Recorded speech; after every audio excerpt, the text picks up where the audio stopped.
எனதருமை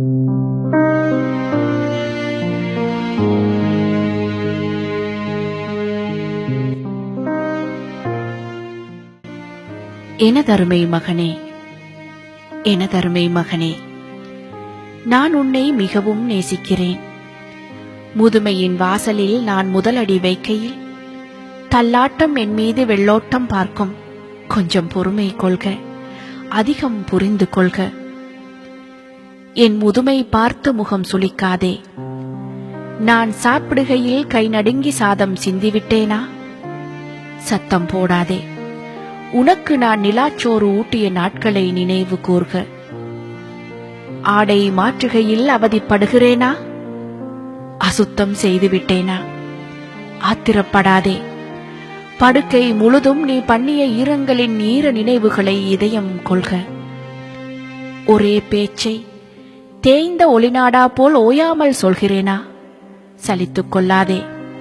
ஒரே மாயாவி கதையை ஒரு 100 முறை என்னை படிக்கச் சொல்லி நீ உறங்கிய இரவுகளை ஞாபகம் கொள்க. நான் குளிக்க மறுக்கிறேனா? சோம்பேறித்தனம் என்று சுடுசொல் வீசாதே. உன்னை குளிக்க வைக்க நான் செய்த யுக்திகளை எனக்காக புதுப்பித்து தருக. புதிய தொழில்நுட்பம், புதிய பயன்பாடுகள், உன் புயல் வேக புரிந்து கொள்ளல் சத்தியமாய் எனக்கு சாத்தியமில்லை. கேவலப்படுத்தாதே. கற்றுத்தருக. கவனித்து பழக அவகாசம் தருக.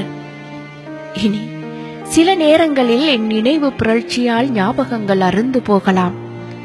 உரையாடல் உடைந்து போகலாம். நிறைய வேலை இருக்கிறதென்று நேரம் பார்க்காதே. என் அருகிருந்து ஆற்றாமை தேற்றுக. ஆசுவாசப்படுத்துக. என் கால்கள் என்னை ஏமாற்றுகையில் நீ முதல் நடை பழக என் விரல் நீண்டது போல் கை கொடுத்து எனக்கு உதவி செய்க. ஒரு நாள் சொல்வேன், நான் வாழ்ந்தது போதும் என்று. ஒரு நாள் நான் சொல்வேன், வாழ்ந்தது போதும் என்று. வருத்தப்படாதே. சில வயது வரை வாழ்க்கைக்கு அர்த்தமில்லை. சில வயதுக்கு மேல் வாழ்வதில் அர்த்தமில்லை. காலம் வரும்போது இதை நீயும் புரிந்து கொள்வாய். இனி நான் வேண்டுவதெல்லாம் நீ என்னை புரிந்து கொண்ட புன்னகை. மீண்டும் மீண்டும் சொல்கிறேன், எனதருமை மகனே, நான் உன்னை மிகவும் நேசிக்கிறேன்.